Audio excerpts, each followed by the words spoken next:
Հրադադարի խախտման վերաբերյալ Բաքվի ինտենսիվ տեղեկատվական արշավի ֆոնին Անկարան Երևանին հիշեցնում է խաղաղության պայմանները։ Թուրքիայի իշխող Արդարություն և զարգացում կուսակցության փոխնախագահ Օմար Չելիքն է հայտարարել, որ դեռևս երկու կետ մնում է չլուծված՝ ԵԱՀԿ Մինսկի խմբի լուծարումը և Հայաստանի սահմանադրության փոփոխությունը։ Այդ խումբը խնդիրը լուծելու փոխարեն բարդացրել է այն և այլևս անելիք չունի, ասել է Չելիքն ու հավելել, որ այդ քայլերը կատարելուց հետո Թուրքիայի և Հայաստանի հարաբերությունների կարգավորման գործընթացը նոր թափ կհավաքի և դրանից կշահեն տարածաշրջանի բոլոր ժողովուրդները։ Սուրեն Սարգսյանի խոսքով Ադրբեջանի պահանջները բավարարելուց հետո զիջումների հերթը կհասնի Թուրքիային։ Նախապայմաններից մեկը կարող է լինել այլ ռուսական ռազմաբազայի դուրսբերումը Հայաստանից, որը գտնվում է ըստ Թուրքիայի սահմանի վրա։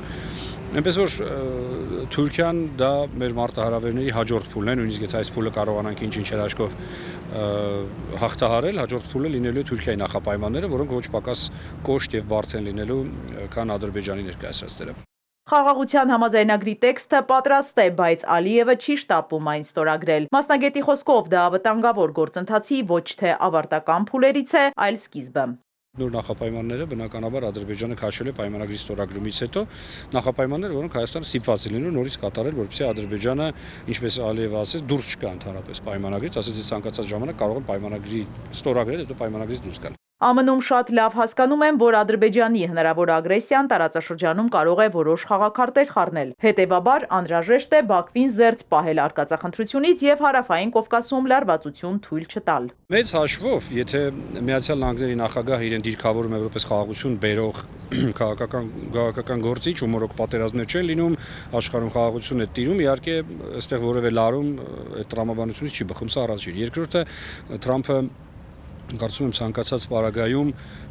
անկեղծ ցանկանում է Ռուսաստանի հետ հարաբերություններ կարգավորել եւ եթե կարգավորում է հարաբերություններ, ապա պետք է զերծ մնա Ռուսաստանի դեմ լրացուցիչ ֆրոնտեր բացելուց այս ընթացքում։ ԱՄՆ պաշտպանության նախարարությունը չի մեկնաբանում դեպի Հայաստան զինտեխնիկա տեղափոխելու լուրը։ Տեղեկատվությունը հրապարակել էր Russian Today գործակալությունը, ըստ որի ԱՄՆ բանակի լոգիստիկ հրամանատարությունը նախատեսում է Գերմանիայի Դյուլմեն ռազմաբազայից զինտեխնիկա եւ տարբեր նշանակության սարքավորումներ տեղափոխել Հայաստանի ԶԱՌ զորավարժարան։ Կարծում եմ, որ դա զորավարժությունների համար ներգրավվող ռազմական գույքն է, ռազմական տեխնիկան է, որը Գերմանիայի բազաներից տեղափոխվում է Հայաստան ժամանակավոր ռեժիմով եւ հետո դրանից հետո միանգամից վերադառնում է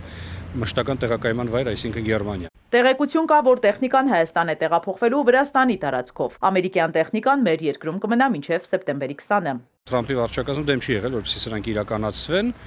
Հաջորդ տարի թե ինչ կլինի, արդեն հստակ կլինի Թրամփի վարչակազմի դիրքորոշումը, բայց այս զորավարժությունների կազմակերպումն ու անցկացումը ամիսներ առաջ պլանավորված է եղել արդեն Բայդենի վարչակազմի կողմից, այնպես որ սա, այսպես ասենք, իներցիոն ուժով գնացող գործընթաց է, բայց թե ինչ կլինի հաջորդիվ, իհարկե ցույց կտա արդեն ժամանակը։